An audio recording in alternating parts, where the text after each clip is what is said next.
Hey guys, welcome to government jobs Gyan YouTube channel. Guys, आज की इस वीडियो में हम बात करेंगे एसजीपीजीआई के new recruitment notification online form apply process के बारे में।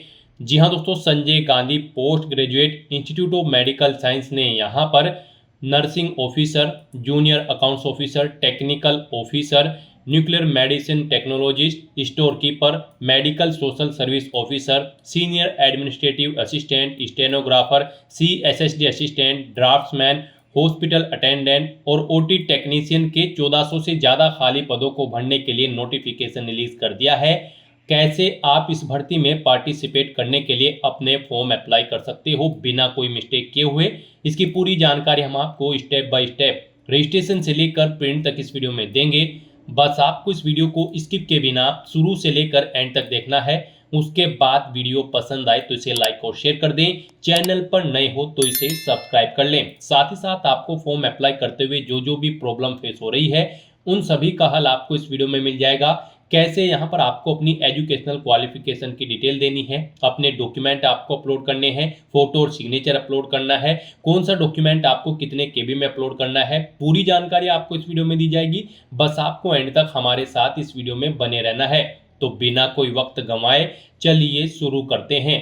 आपको इस वीडियो के डिस्क्रिप्शन बॉक्स में हमारी वेबसाइट ind-sarkari-naukri.in के इस पेज का लिंक मिल जाएगा।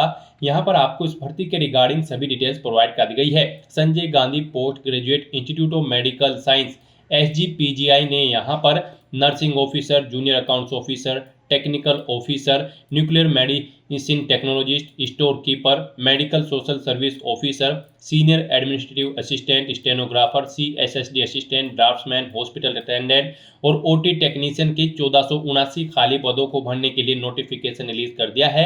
नर्सिंग ऑफिसर के लिए 1200 वैकेंसीज है। यहाँ पर आप 19 जून 2025 से 18 जुलाई 2025 तक अपने फॉर्म अप्लाई कर सकते हो। 10वीं 12वीं पास डिग्री डिप्लोमा धारक कैंडिडेट अप्लाई कर सकते हैं।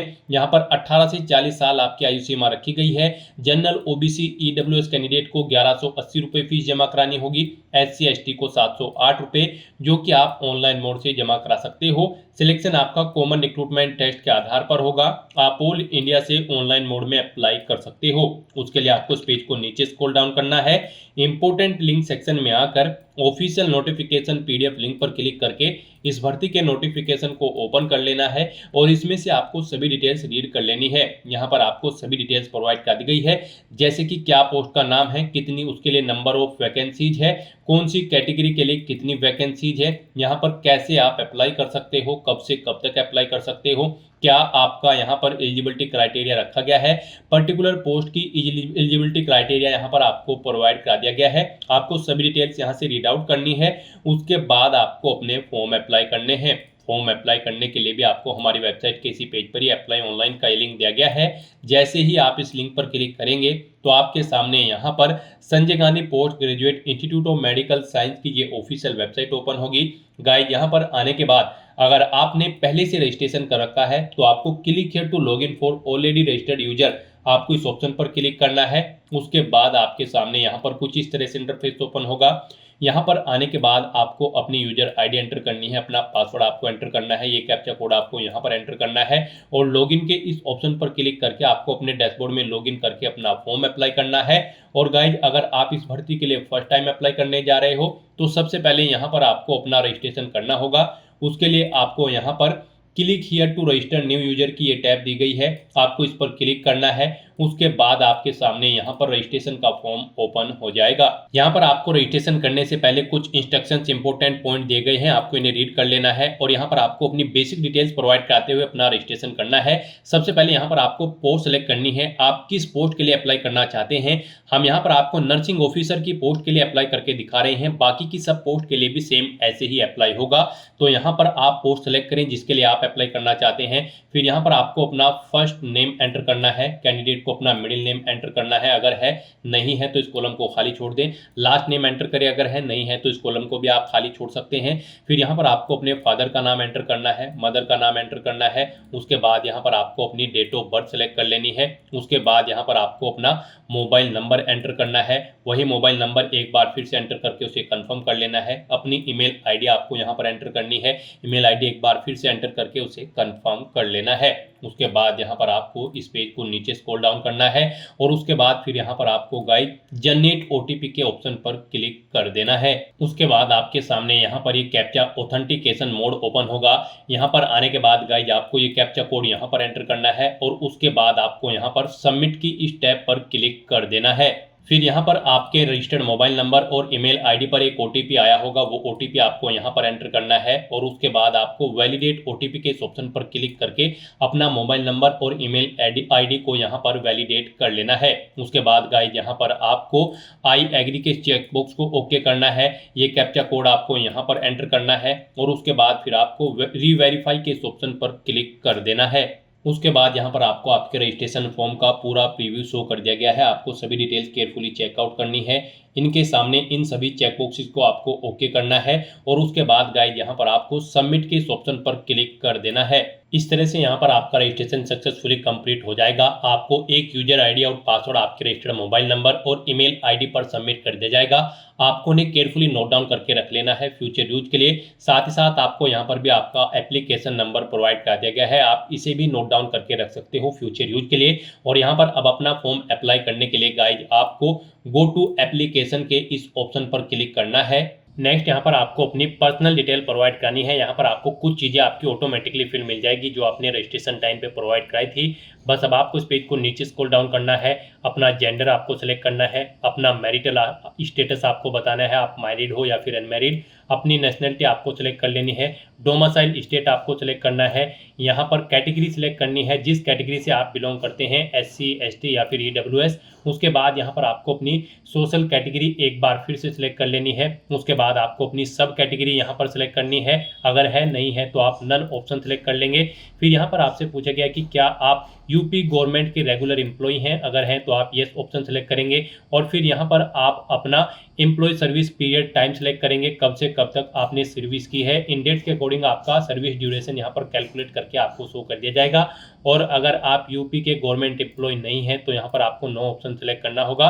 और इस तरह से अपनी डिटेल फिल करने के बाद फिर गाइज आपको सेव एंड नेक्स्ट के इस ऑप्शन पर क्लिक कर देना है। नेक्स्ट यहाँ पर आपको अपनी कम्युनिकेशन डिटेल देनी है। यहाँ पर आपको सबसे पहले अपना कोरोस्पोंडेंस एड्रेस एंटर करना है, उसके बाद आपको अपना परमानेंट एड्रेस एंटर करना है। और अगर आपका परमानेंट एड्रेस आपके कोरोस्पोंडेंस एड्रेस के अकॉर्डिंग सेम है तो यहाँ पर आप is permanent address same as correspondence address में येस के ऑप्शन पर क्लिक कर दें। ऑटोमेटिकली आपका परमानेंट एड्रेस आपके कोरोस्पोंडेंस एड्रेस के अकॉर्डिंग फिल हो जाएगा। और उसके बाद गाइज यहाँ पर आपको सेव एंड नेक्स्ट के ऑप्शन पर क्लिक कर देना है।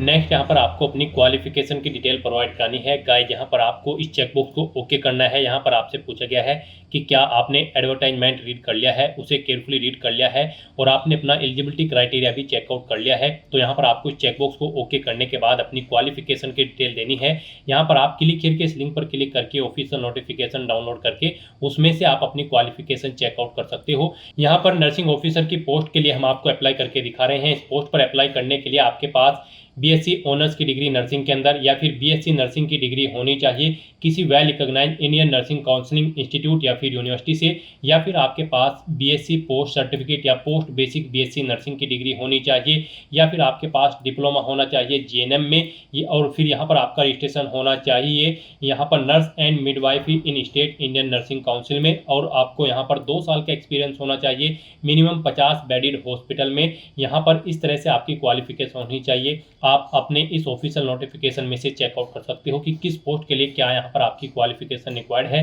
यहाँ पर आपको सभी पोस्ट की क्वालिफिकेशन की डिटेल प्रोवाइड करा दी गई है। आप जिस भी पोस्ट के लिए अप्लाई कर रहे हैं उसके लिए यहाँ पर आप अपनी क्वालिफिकेशन चेकआउट कर ले और उसके अकॉर्डिंग अगर आप एलिजिबिलिटी क्राइटेरिया के को फुलफिल करते हैं तो फिर आप अप्लाई कर सकते हैं। तो यहाँ पर आने के बाद सबसे पहले आपको अपनी 10वीं क्लास की डिटेल देनी होगी। यहाँ पर आपको सबसे पहले बोर्ड का नाम देना होगा जिससे आपने अपनी 10वीं क्लास पास आउट की है। पासिंग ईयर आपको यहाँ पर सेलेक्ट करना है। उसके बाद आपको रिजल्ट का टाइप बताना है, वो परसेंटेज में है फिर या फिर CGPA में है।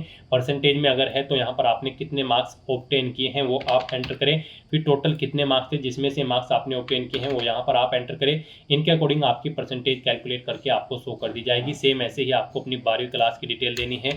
यहाँ पर भी आप बोर्ड का नाम दे, यहाँ पर मेजर सब्जेक्ट दें, यानी कि 12th में आपके पास यहाँ पर फिजिक्स, केमिस्ट्री, मैथ या फिर आर्ट साइड थी, वो यहाँ पर आप सब्जेक्ट्स एंटर करें। पासिंग ईयर यहाँ पर आप दें, उसके बाद ही रिजल्ट का टाइप बताएं। परसेंटेज में अगर हैं तो कितने मार्क्स आपने ऑब्टेन किए हैं वो एंटर करें। टोटल कितने मार्क्स थे जिसमें से आपने मार्क्स ऑब्टेन किए हैं वो आप एंटर करें। इनके अकॉर्डिंग आपकी परसेंटेज कैलकुलेट करके यहाँ पर आपको शो कर दी जाएगी। उसके बाद आपसे पूछा गया है आप जिस भी पोस्ट के लिए अप्लाई कर रहे हैं उसके लिए क्या आपके पास इसेंशियल क्वालिफिकेशन है, उसमें आपके पास डिप्लोमा है या फिर ग्रेजुएशन। आप अपने अकॉर्डिंग यहाँ पर ऑप्शन सेलेक्ट करें और उसकी डिटेल दें। यहाँ पर अगर आप ग्रेजुएशन सेलेक्ट करते हैं, अगर डिप्लोमा सेलेक्ट करते हैं तो फिर आपको डिप्लोमा की डिटेल देनी होगी। नेम ऑफ इंस्टीट्यूट या यूनिवर्सिटी, आपने किस इंस्टीट्यूट या यूनिवर्सिटी से अपना डिप्लोमा पास आउट किया है, कोर्स का नाम यहाँ पर आपको सेलेक्ट कर लेना है, जीएनएम। और उसके बाद यहाँ पर आपको पासिंग ईयर देना है, कब आपने पास आउट किया है, रिजल्ट का टाइप बताना है, परसेंटेज में है या फिर सीजीपीए में है। सीजीपीए में तो कितने सीजीपीए आपने ऑब्टेन किया है वो आपको एंटर करना है। परसेंटेज में है तो कितने मार्क्स आपने ऑब्टेन किए हैं वो आपको एंटर करने हैं। टोटल कितने मार्क्स थे जिसमें से आपने मार्क्स ऑब्टेन किए हैं वो यहाँ पर आपको एंटर कर देने हैं। इनके अकॉर्डिंग आपकी परसेंटेज कैलकुलेट करके आपको शो कर दी जाएगी। और अगर आपके पास ग्रेजुएशन की डिग्री है तो फिर यहाँ पर आपको अपनी ग्रेजुएशन की डिटेल प्रोवाइड करनी होगी। यहाँ पर आपको इंस्टीट्यूट या यूनिवर्सिटी का नाम देना है जिससे आपने अपनी ग्रेजुएशन की है। कोर्स का नाम यहाँ पर आपको सिलेक्ट करना है, आपने बीएससी ऑनर्स नर्सिंग में की है या फिर बीएससी नर्सिंग या फिर BSc post certificate post basic BSc nursing. आपकी पोस्ट के अकॉर्डिंग यहाँ पर आपको क्वालिफिकेशन शो कर दी जाएगी। आप अपने अकॉर्डिंग ऑप्शन सेलेक्ट करें। पासिंग ईयर यहाँ पर आप सेलेक्ट करें। रिजल्ट का टाइप बताएं, परसेंटेज में है या फिर सीजीपीए में है। परसेंटेज में अगर है तो कितने मार्क्स ऑब्टेन किए हैं वो यहाँ पर आप एंटर करें। टोटल कितने मार्क्स थे जिसमें से आपने मार्क्स ऑब्टेन किए हैं वो आप एंटर करें। इनके अकॉर्डिंग आपकी परसेंटेज कैलकुलेट करके यहाँ पर आपको शो कर दी जाएगी। उसके बाद अगर आपने पोस्ट ग्रेजुएशन या फिर इसके इक्विवेलेंट कोई एग्जाम पास आउट कर रखा है तो उसकी डिटेल आप यहाँ पर सेम ऐसे ही प्रोवाइड कर सकते हैं। फिर यहाँ पर आपसे पूछा गया है कि क्या आपको मिनिमम 50 बेडेड हॉस्पिटल का एक्सपीरियंस है। अगर आप डिप्लोमा सेलेक्ट करते हैं तो फिर यहाँ पर आपको 50 बेडेड हॉस्पिटल में एक्सपीरियंस रिक्वायर्ड है, तो यहाँ पर आपको येस करना होगा। अगर आप डिप्लोमा ऊपर सेलेक्ट करते हैं यहाँ पर इसेंशियल क्वालिफिकेशन में। उसके बाद आपसे पूछा गया कि क्या आप यहाँ पर रजिस्टर है nurse and midwives in state in Indian nursing council में, स्टेट में या फिर इंडियन नर्सिंग काउंसिल में, यहाँ पर भी आपको यस करना होगा। उसके बाद यहाँ पर अगर आपने डिप्लोमा कर रखा है name of state Indian nursing council, Indian nursing council के स्टेट का नाम देना है जिसमें आपका रजिस्ट्रेशन हो रखा है। Students of nursing and midwife registration of service, यहाँ पर आपको ने रजिस्ट्रेशन कब कराया था वो डेट आपको सिलेक्ट कर लेनी है। उसके बाद यहाँ पर अगर आपके पास कोई अन्य क्वालिफिकेशन है डिग्री या फिर डिप्लोमा तो उसकी डिटेल भी आप यहाँ पर सेम ऐसे ही प्रोवाइड कर सकते हैं। एक्सपीरियंस है तो यहाँ पर आपको अपनी एक्सपीरियंस की डिटेल प्रोवाइड कर देनी है। यहाँ पर आपको ऑर्गेनाइजेशन का नाम देना है, किस ऑर्गेनाइजेशन में आप कार्यरत थे उसका एड्रेस देना है, नंबर ऑफ बेड देने हैं हॉस्पिटल में जिसमें आप कार्यरत थे उसमें कितना यहाँ पर नंबर ऑफ बेड्स थे। फिर हॉस्पिटल का कॉन्टैक्ट नंबर आपको देना है, हॉस्पिटल की मेल आईडी देनी है, पोस्ट का नाम देना है जिस पर आप कार्यरत थे, कब से आपने जॉब स्टार्ट की थी, कब छोड़ी है वो डेट आपको सिलेक्ट कर लेनी है। यहाँ पर अगर आप डिप्लोमा सेलेक्ट करते हैं तो फिर आपको अपने एक्सपीरियंस की डिटेल देनी होगी। और अगर आपने ग्रेजुएशन डिग्री सेलेक्ट की है तो फिर यहाँ पर आपको एक्सपीरियंस रिक्वायर्ड नहीं है। आपको एक्सपीरियंस है तो आप एक्सपीरियंस दे, नहीं है तो आप इस कॉलम को खाली छोड़ सकते हैं। एक से ज़्यादा जगह वर्किंग एक्सपीरियंस है तो आप ऐड न्यू रो के इस लिंक पर क्लिक करें। सेम ऐसी ही एक और रो यहाँ पर ऐड हो जाएगी और उसमें आप अपने एक्सपीरियंस की डिटेल यहाँ पर प्रोवाइड करा दें। इस तरह से अपनी क्वालिफिकेशन और एक्सपीरियंस की डिटेल प्रोवाइड कराने के बाद फिर आपको यहाँ पर सेव एंड नेक्स्ट के इस ऑप्शन पर क्लिक कर देना है। नेक्स्ट यहाँ पर आपको अपने डॉक्यूमेंट अपलोड करने हैं गाइस। यहाँ पर आपको अपना फोटोग्राफ, सिग्नेचर, हाई स्कूल का सर्टिफिकेट, इंटरमीडिएट का सर्टिफिकेट, ग्रेजुएशन का certificate, caste certificate, domicile certificate और यहाँ पर आपको इंडियन नर्सिंग काउंसिल में जो आपका रजिस्ट्रेशन हो रखा है उसका सर्टिफिकेट आपको अपलोड करना होगा। स्कैन कॉपी उसके यहाँ पर आपको अपने रजिस्ट्रेशन सर्टिफिकेट की अपलोड करनी होगी। साथ ही साथ यहाँ पर आपको अपने एक्सपीरियंस सर्टिफिकेट भी आपको अपलोड करना होगा। अगर आपको एक्सपीरियंस है तो यहाँ पर आपको अपने इन डॉक्यूमेंट्स को अपलोड करने के लिए क्लिक हियर टू अपलोड के इस ऑप्शन पर क्लिक करना है। यहाँ पर आपको जिस भी डॉक्यूमेंट को आप अपलोड करेंगे उसकी गाइडलाइन आपको दे दी गई है। जैसे कि अगर आप फोटोग्राफ अपलोड कर रहे हैं तो आपका फोटो यहाँ पर जेपीजी या फिर जेपीजी फॉर्मेट में होना चाहिए। 50 से 200 केबी के बीच में उसका साइज होना चाहिए। आपको drop file share /browse to upload के इस ऑप्शन पर क्लिक करना है, फाइल को सिलेक्ट कर लेना है और अपना फोटोग्राफ यहाँ पर अपलोड कर देना है। इसी तरह से यहाँ पर आपको अपने सिग्नेचर अपलोड करने के लिए क्लिक हियर टू अपलोड के ऑप्शन पर क्लिक करना है। सिग्नेचर आपके 50 से 200 केबी के बीच में होने चाहिए जेपीजी जेपीईजी फॉर्मेट में। यहाँ पर भी आपको ड्रॉप फाइल शेयर के ऑप्शन पर क्लिक करके फाइल को सिलेक्ट करके अपना सिग्नेचर यहाँ पर आपको अपलोड कर देने हैं। इस तरह से यहाँ पर आपको अपने फोटो, सिग्नेचर और बाकी के सर्टिफिकेट अपलोड करने हैं। यहाँ पर आप क्लिक हेयर टू अपलोड के ऑप्शन पर क्लिक करें और यहाँ पर अपने डॉक्यूमेंट्स 1 बाय 1 करके आप अपलोड कर दें। यहाँ पर बाकी के जो डॉक्यूमेंट्स हैं मोस्टली वो यहाँ पर आपके 100 KB से 1 MB के बीच में होने चाहिए और ये PDF, JPG या फिर JPG फॉर्मेट में होने चाहिए। तो यहाँ पर आपको क्लिक हेयर टू अपलोड के ऑप्शन पर क्लिक करते हुए अपने इन सभी डॉक्यूमेंट्स को अपलोड कर देना है। तो इस तरह से यहाँ पर आपको अपने सभी डॉक्यूमेंट्स अपलोड कर देने हैं। उनके बाद आपको व्यू के लिंक पर क्लिक करके अपने डॉक्यूमेंट को व्यू कर लेना है। पेज को नीचे स्क्रॉल डाउन करना है और फिर यहाँ पर आपको आपकी कैटेगरी के अकॉर्डिंग एप्लीकेशन फीस का अमाउंट शो कर दिया जाएगा। गाइस, यहाँ पर जनरल, OBC, EWS कैंडिडेट को 1180 रुपये फीस के रूप में जमा कराने हैं। SC ST कैंडिडेट को 708 रुपये फीस के रूप में जमा कराने हैं। यहाँ पर आप अपना फीस का अमाउंट ऑनलाइन मोड में जमा करा सकते हो। तो यहाँ पर अब आपको इस चेकबॉक्स को ओके करना है। ये कैप्चा कोड आपको यहाँ पर एंटर करना है। प्रीव्यू के बटन पर क्लिक करके आपको अपने एप्लीकेशन फॉर्म का प्रीव्यू चेकआउट कर लेना है। कहीं पर कोई मिस्टेक है तो आप बैक बटन पर क्लिक करके एडिट कर सकते हो, नहीं तो फिर यहाँ पर आपको सबमिट के ऑप्शन पर क्लिक कर देना है। नेक्स्ट यहाँ पर आपको फीस पेमेंट के इंटरफेस पर डायरेक्ट कर दिया जाएगा। गाइस, यहाँ पर आप net banking, debit card, credit card या फिर NEFT या फिर RTGS या फिर UPI के माध्यम से अपना फीस पेमेंट कर सकते हो। यहाँ पर आपके लिए UPI बेस्ट ऑप्शन रहेगा। तो यहाँ पर आप UPI के इस ऑप्शन पर क्लिक करें। उसके बाद आपके सामने कुछ इस तरह से इंटरफेस ओपन होगा। यहाँ पर आप UPI के थ्रू कैसे पेमेंट करना चाहते हैं, UPI ID या फिर QR कोड के थ्रू, आप अपने अकॉर्डिंग ऑप्शन सेलेक्ट करें। UPI ID के थ्रू करना चाहते हैं तो इस ऑप्शन पर क्लिक करें। यहाँ पर आप अपनी UPI ID एंटर करें, यहाँ पर अमाउंट एंटर करें, जितना अमाउंट यहाँ पर आप पे करना चाहते हैं और कंफर्म के बटन पर क्लिक करते हुए अपना फीस पेमेंट कर दें। या फिर आप QR कोड के थ्रू अपना फीस पेमेंट कर सकते हैं। आप QR कोड के इस ऑप्शन पर क्लिक करें, उसके बाद यहाँ पर आपको इस इंटरफेस पर डायरेक्ट कर दिया जाएगा। यहाँ पर गाइज आपको इस QR कोड को स्कैन करना है अपने UPI से और अपना फीस पेमेंट कर देना है। सक्सेसफुली फीस पेमेंट करने के बाद आपको आपके डैशबोर्ड में डायरेक्ट कर दिया जाएगा। वहां से आप अपने एप्लीकेशन फॉर्म का स्टेटस चेकआउट कर सकते हो और उसका एक हार्ड कॉपी प्रिंट आउट ले सकते हो फ्यूचर यूज के लिए, फ्यूचर रेफरेंस के लिए। तो दोस्तों, ऐसे आप Sanjay Gandhi post graduate institute of medical science SGPGI की इस भर्ती के लिए अपने फॉर्म अप्लाई कर सकते हो बिना कोई मिस्टेक किए हुए। आज की इस वीडियो में बस इतना ही। आई होप ये वीडियो आपको पसंद आई होगी। अगर पसंद आई हो तो इसे लाइक और शेयर करें। चैनल पर नए हो तो इसे सब्सक्राइब कर लें। Thanks for watching.